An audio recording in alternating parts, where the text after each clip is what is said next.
today, it's all about reviewing the week or our meeting on the week 8 to the week 13, last 2 weeks ya. Mari kita lihat. Kalau ada yang mau bertanya langsung bilang aja ya, karena saya nggak bisa lihat kalian. Oke, so today kita akan review dari week 8 sampai ke 13 ya. Dalam mereview, saya biasanya hanya mengambil 3 kunci atau 3 pilihan pesan. Kalau kalian mau ngambil lebih dari itu, silahkan, tapi di dalam faktanya, riset menunjukkan bahwa kita ini manusia sukanya itu 3, gitu. Jadi kalau saya belajar apapun, dari sekian banyak workshop gitu yang panjang, 2 hari kek, mau 2 jam, saya hanya ambil 3 aja. 3 tapi saya ingat dan akan dilakukan. Daripada ingat banyak tapi nggak dilakuin, ya. Nah, kalau satu kurang. Sayang dong, misalnya kita ikutan training, bayar 2.500.000, dapatnya cuma 1, ya. Jadi 3 itu ideal banget. Nah, this is the top 3 yang menurut saya baik buat kalian. Kalau misalnya kalian merasa yang ini kurang tepat, nggak apa-apa, nanti kalian cari lagi sendiri tentang 3 halnya ya. Nah, di week 8 kita ngomongin tentang time management. Time management ini adalah salah satu favorit saya, karena nggak pernah berhenti belajar tentang time management. Dan working from home, study from home, I think, is a good latihan buat kita ya. Ini adalah cobaan buat kita. Apakah kita mampu melalui waktu belajar di rumah, bekerja di rumah dengan tetap mencapai tujuan-tujuan kita gitu, dan bagaimana kita mengelola waktu ya. Tujuan dari time management di week 8 adalah bahwa kita mau memahami apa sih time management itu, kemudian kita bisa memprioritaskan apa yang penting gitu ya. Nah, take away message-nya ada 3 pilihan saya. Yang pertama adalah kita perlu sadar bahwa memang pada akhirnya,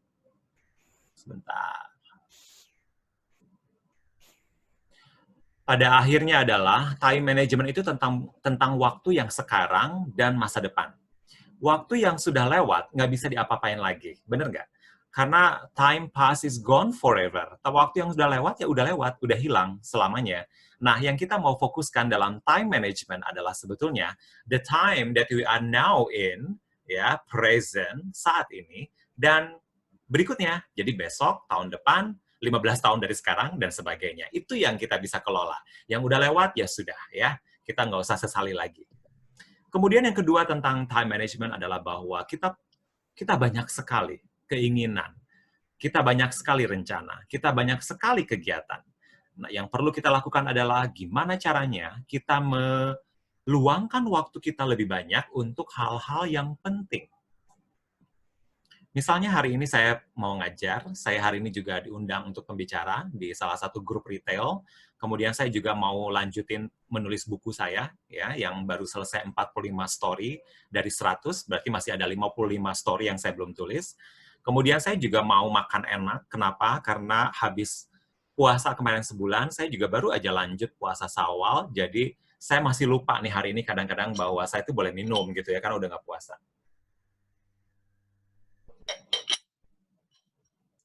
Nah, kemudian saya juga mau Zoom sama teman-teman saya, sahabat saya, dan sebagainya. Oh ya, saya juga mau ke supermarket hari ini, karena persediaan buah saya sudah habis, dan isi kulkas semua makanan olahan. Anda tahu sendiri ya, kalau umur udah segini, 47 tahun, mau 48, sering makan makanan olahan, itu adalah lemak, dan seperti ini hasilnya. Jadi kita perlu menyeimbangkan dengan buah-buahan. Kalau kalian nggak apa-apa, makan empe-empe, bakso tahu, bakso, dimsum, pokoknya segala macam makanan olahan. Tapi kalau untuk kita perlu dibarengin sama yang lebih baik lah, karena metabolisme tubuh kita udah beda. So, banyak kan yang mau dilakuin? Nah, fine. Tapi yang penting adalah lakukan yang utama dulu, ya. So, ngajar ke supermarket karena saya nggak punya buah. Zoom sama teman-teman aku cancel aja, aku delay ke besok karena aku perlu menulis. So, my top 3 today is mengajar, supermarket, dan menulis. Gitu. Di belakang saya ada sebuah kertas tertulis sesuatu ya.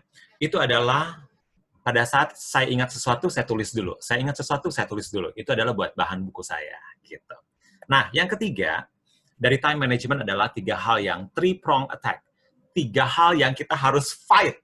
Kita basmi, kita perang. 3 hal yang harus kita perang nih berhubungan sama time management. Yang satu, jangan delay, procrastination. Sebab kalau kita delay, artinya pekerjaan itu tidak hilang, tapi dinantiin. Kalau semuanya di-delay, nanti semuanya numpuk. Kalau semuanya numpuk, yang tadinya bisa pulang, bisa tidur jam 10, jadi jam 1 pagi. Kalau tidurnya jam 1 pagi, maka kualitas tidurnya nggak benar. Ya. Yang kedua adalah yang harus kita basmi adalah kebiasaan learn the keys to effective delegation. Kebiasaan ngelakuin semuanya sendiri. Nggak bisa. Kita perlu bagi-bagi, ya. Mana pekerjaan yang bisa kita kasih ke orang lain, kita pilih orang yang bisa dipercaya, dan sebagainya. Yang terakhir dalam three-prong attack adalah kurangi interupsi. Kalau saya nulis buku, maka saya akan simpan ini handphone tidak di sekitar saya, tapi di sana, di kamar tamu, di kamar tidur, ya. Atau kalau saya nulisnya di tempat tidur, maka ini di ruang tamu. Kenapa? Karena mata tuh gatel banget. Tiba-tiba inget, oh iya Miss Dea kemarin bilang mau bikin poster ke Miss Dea. Habis Miss Dea lanjut ngeliat grup WhatsApp yang lain. HBP dosen, aduh, udah nggak jadi-jadi tuh nulisnya ya. So, 3 hal. Three-prong attack. Tidak mendelay, kemudian belajar berbagi-bagi tugas, dan kurangi interupsi. Itu adalah 3 hal yang saya dapatkan dari time management. Oke? Masuk ke meeting 9. Boleh ya saya coba pakai bahasa Inggris ya? Udah lama nggak ngomong bahasa Inggris, aku kangen. Okay, so now let's talk. Yeah, okay, thank you, Mario. Okay, now let's talk about the key message from week 9 with the topic of managing stress. This is also one of my favorite topic, yeah. The reason why we learn about managing stress because I want all of you to understand where our stress comes from. Yeah, so we need to find out from ourselves what makes ourselves stress, gitu, and how we are going to manage it. Yeah, so getting to know where the stress comes from and how we are going to deal, how we are going to manage it. And the 3 top keys message that I feel is the best for all of you is, the first one is, our industry is all about face-to-face connection with our guests. And this creates a stress because as a human, we also have our own problem in our life. If I am going to work and I fight with my wife and then I got trapped in the traffic and then I forgot that I left my money or my mobile phone at home. So this creates a problem in myself. So if I bring this problem when I go to work, while I also need to face the guests, yeah, this creates a complication. That's why we got the stress easily. The second one is, when we face a stress, we actually has to respond, either to fight or to flight. Yeah, to fight means that we're gonna face it, to manage it, and deal with it.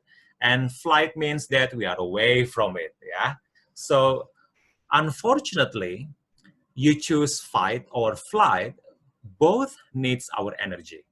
Yeah, that is why when we face a problem, we face a challenge, and we become stressed, we lose our energy and we become tired. So be careful when we respond to stress. Yeah, either you fight or you run away.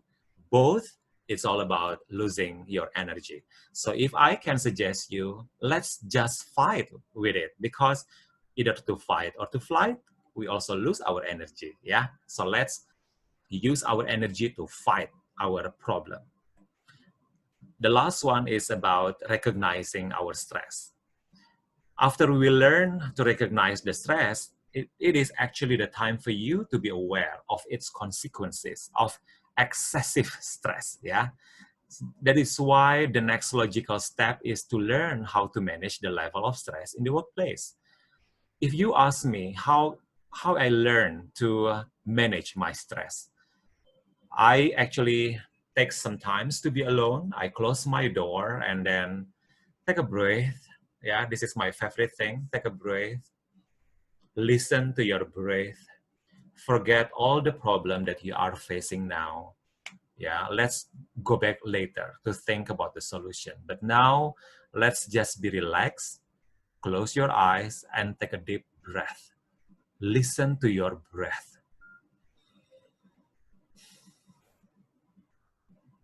Then you feel blessed. Thank God for whatever you have, that you are healthy, you have someone you love, you have parents, you have friends, you study in Podomoro, yeah? So a lot of things we can actually be blessed about it. Then, after you relax, you start all over again.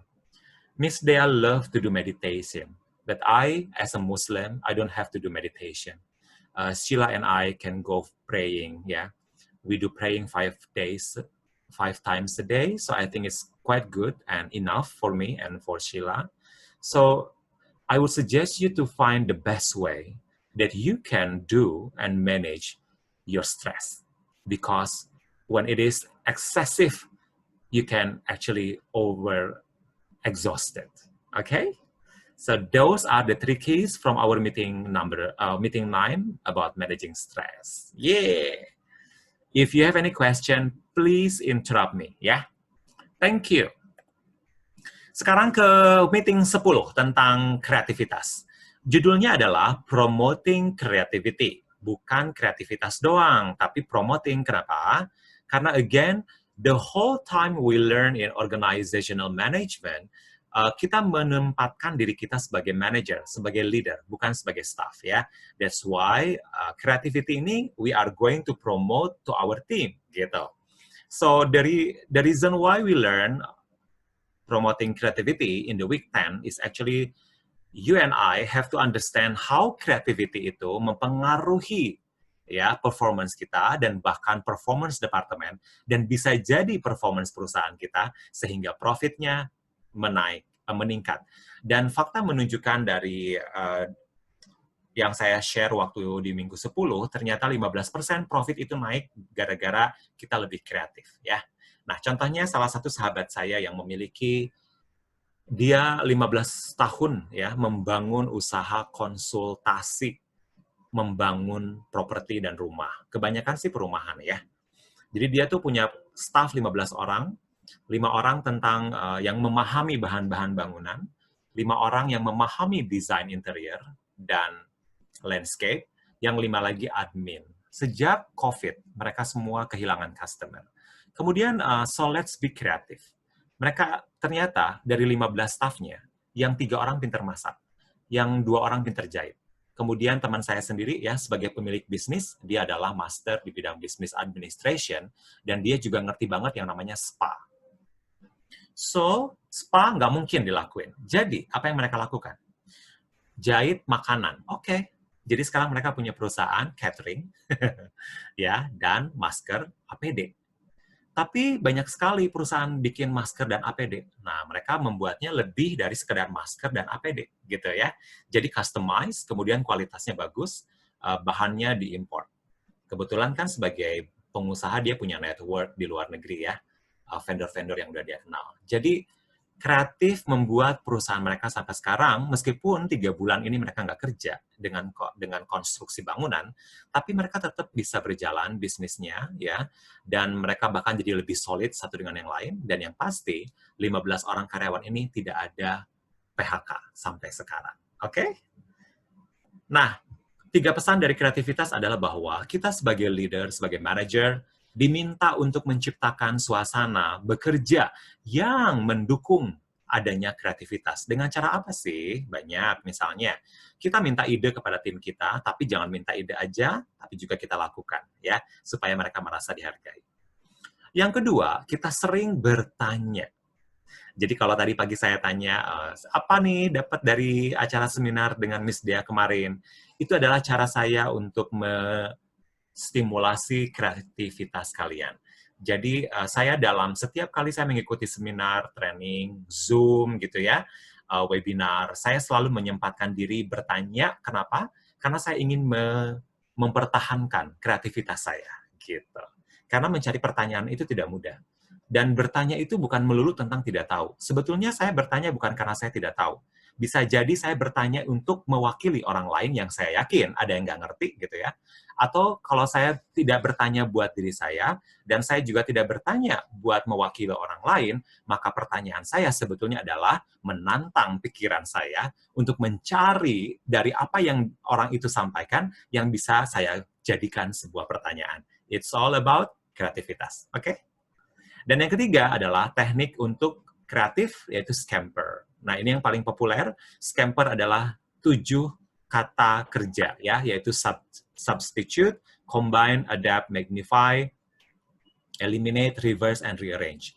Jadi kalau misalnya saya mau minum, tapi tidak ada gelas, gelasnya pecah, maka saya cari penggantinya. Itu namanya substitute, ya. Nah, penggantinya adalah mangkuk. Oke, nggak apa-apa, mangkuk isi air minum deh, ya. Yang penting tujuannya tercapai. Jadi, Scamper teknik adalah yang paling populer supaya kita bisa kreatif.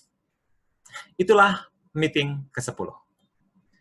Meeting ke-11 adalah tentang goals. Goals-nya bukan hanya personal, tapi juga profesional. Tujuan dari kita belajar tentang ini adalah bahwa saya ingin kita semua belajar tentang teori, ya. Teori apa nih?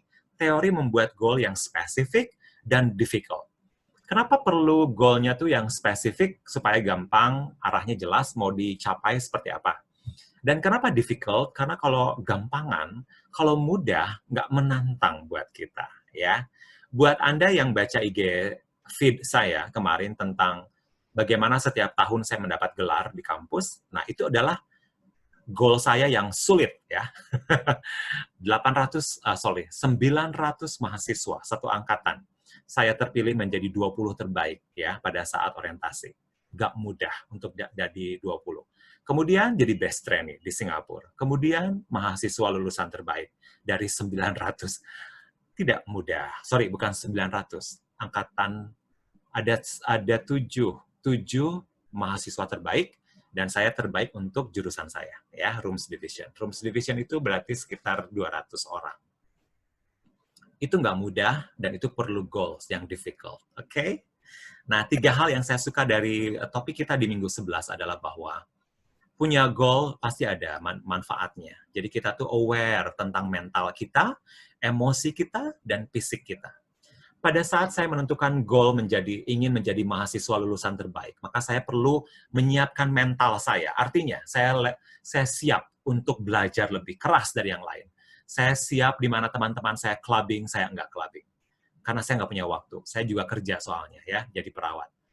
Di saat teman-teman saya senang main-main nge-mall, waktu itu di Bandung, mall yang paling hits adalah Mall Bandung Indah Plaza, BIP. Maka mereka bisa 3-4 jam nge-mall, saya nggak bisa. Kenapa? Karena saya perlu mengerjakan ketikan saya. Jadi saya sambil terima ketikan dari mahasiswa-mahasiswa lain. Kenapa? Karena saya perlu uang tambahan. So, mental saya disiapin. Kemudian emosi. Jangan sampai saya gampang marah, gampang kehilangan akal, gitu ya. Kemudian menjadi mahasiswa teladan. Kan nggak mungkin kita tipikal mahasiswa yang males, kemudian kasar bicaranya, nggak bisa, ya. Untuk menjadi mahasiswa teladan, saya perlu menjadi teladan, menjadi contoh yang baik buat mahasiswa lain. Kemudian physical energy, karena untuk mencapai goal itu saya perlu sehat. Makanya saya makan dijaga, nggak mau makan pinggir jalan sembarangan kayak yang lain. Meskipun saya bukan orang kaya, saya nggak mampu beli makanan mahal, tapi saya mencari makanan yang bersih, ya. Saya nggak pernah sembarangan beli cilok pinggir jalan, nggak mau, ya. Karena saya perlu fisik yang sehat. So, punya goal, benefitnya adalah kita jadi aware tentang mental, emosi, dan fisik. Kemudian yang kedua adalah, pada saat kita punya goal personal, kemudian kita punya goal lain yang profesional. Kalau kalian adalah goalnya berarti kuliah sama personal, gitu ya. Nah, goal ini tiba-tiba clash, maka kalian perlu berkompromi, ya. Ada tugas nih, harus selesai, hari ini submit. Tapi aku pengen main games, nggak apa-apa. So, kamu boleh main game, tapi ingat, kalau main game 2 jam, artinya kalian akan perlu mendelay tugas yang harusnya selesai jam 5 sore, jadi jam 7 malam. Itu artinya kalian akan telat makan malam, gitu ya. Atau, kalau kita kerjaan jam 9 malam, berarti kalian akan selesai jam 11 malam. Nggak apa-apa, it's all about your choice, tapi kompromi. ya, karena dua-duanya perlu dilakukan. Main game juga seru dan menyenangkan, tapi tugas juga perlu dijalankan, ya. Nah, kemudian terakhir, yang favorit saya waktu di kantor Sun Life adalah manajemen by objective. Ini adalah cara gimana kita secara periodik, ya, secara reguler bertemu dengan tim untuk bahas goal kita. Jadi, goal kamu minggu ini adalah ini. Yang tercapai apa? Yang belum tercapai apa?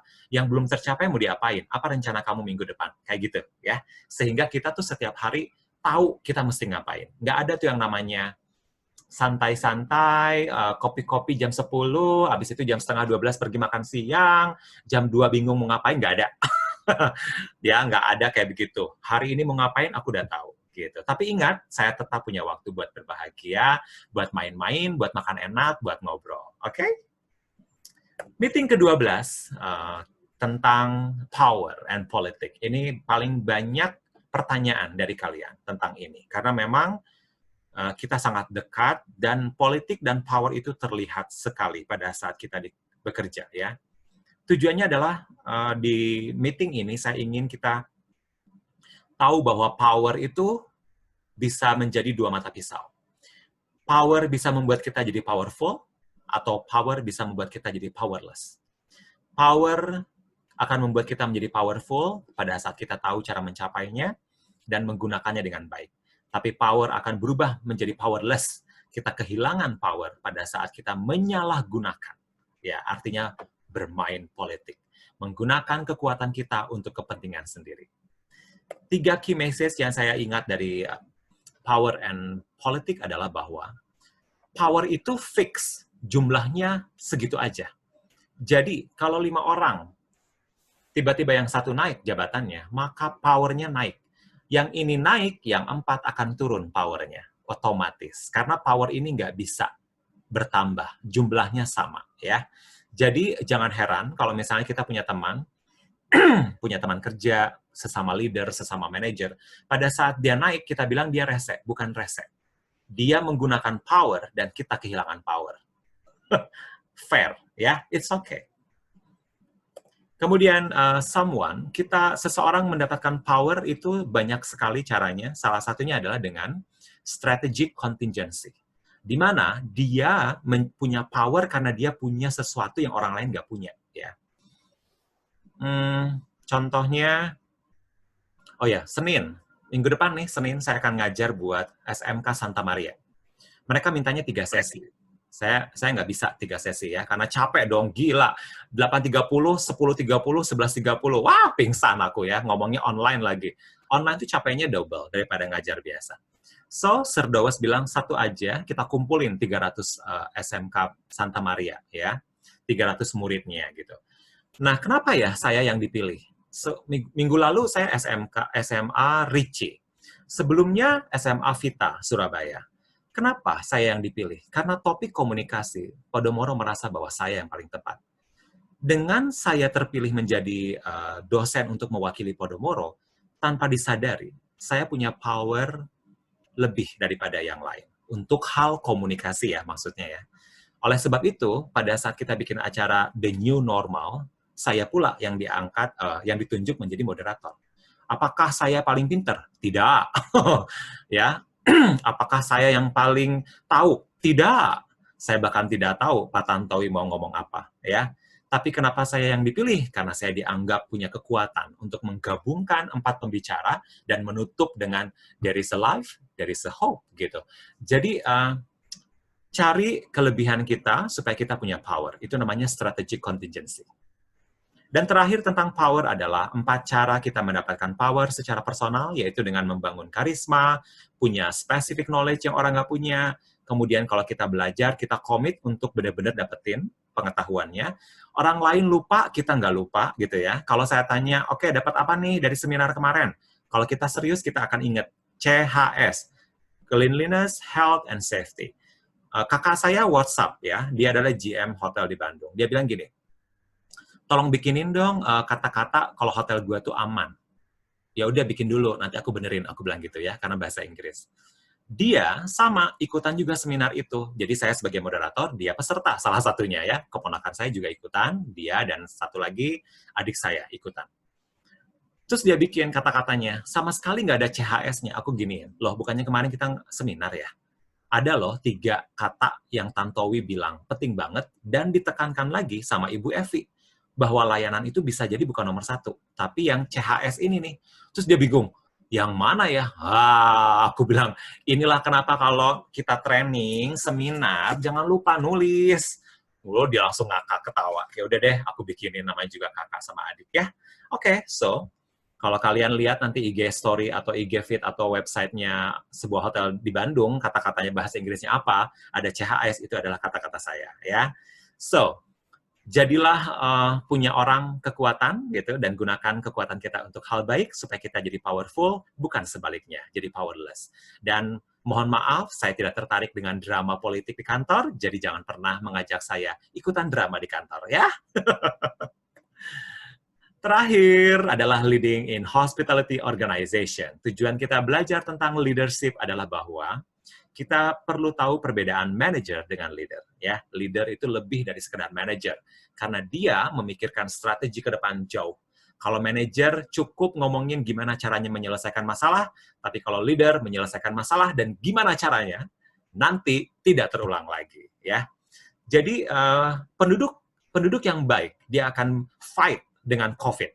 Tapi penduduk yang keren adalah fight dan mikirin gimana caranya supaya next time ada lagi wabah, kita belajar dari wabah yang sekarang. 3 pesan pentingnya adalah bahwa leadership tidak ada dalam darah kita, ya. Leadership sesuatu yang bisa dibangun. Jadi siapapun dia, siapapun kamu, siapapun aku, semua bisa jadi leaders. Karena leaders adalah dibangun, bukan dilahirkan. Yang kedua, dari sekian banyak tipe kepemimpinan, yang paling bagus adalah tipe transformasi, di mana dia melibatkan timnya, membangun timnya menjadi tim yang baik. Bukan hanya dia yang baik, tapi timnya juga. Itu namanya transformational leadership. Dan terakhir, tipe leader yang baik, dan buat saya yang paling kuat adalah tipe leader yang participatory, di mana dia dengan rutin, dengan reguler, melibatkan timnya dalam membuat keputusan. Kalau yang collective leader, ya, itu juga dia melibatkan timnya dalam membuat keputusan, tapi hanya sesekali kalau ada masalah besar. Tapi kalau participatory approach, dia melibatkan seluruh timnya secara reguler, gitu. Itu bedanya ya. Oke, anak-ananku sekalian, teman-temanku, itulah pesan 3 pesan dari setiap meeting kita di minggu 8, 9, 10, 11, 12, dan 13. Waktunya akan habis, ya. Saya akan matikan dulu. Kemudian kita ada pertanyaan, saya kasih waktu. Ada pertanyaan? Kalau ada pertanyaan, saya akan buka kembali Zoom-nya.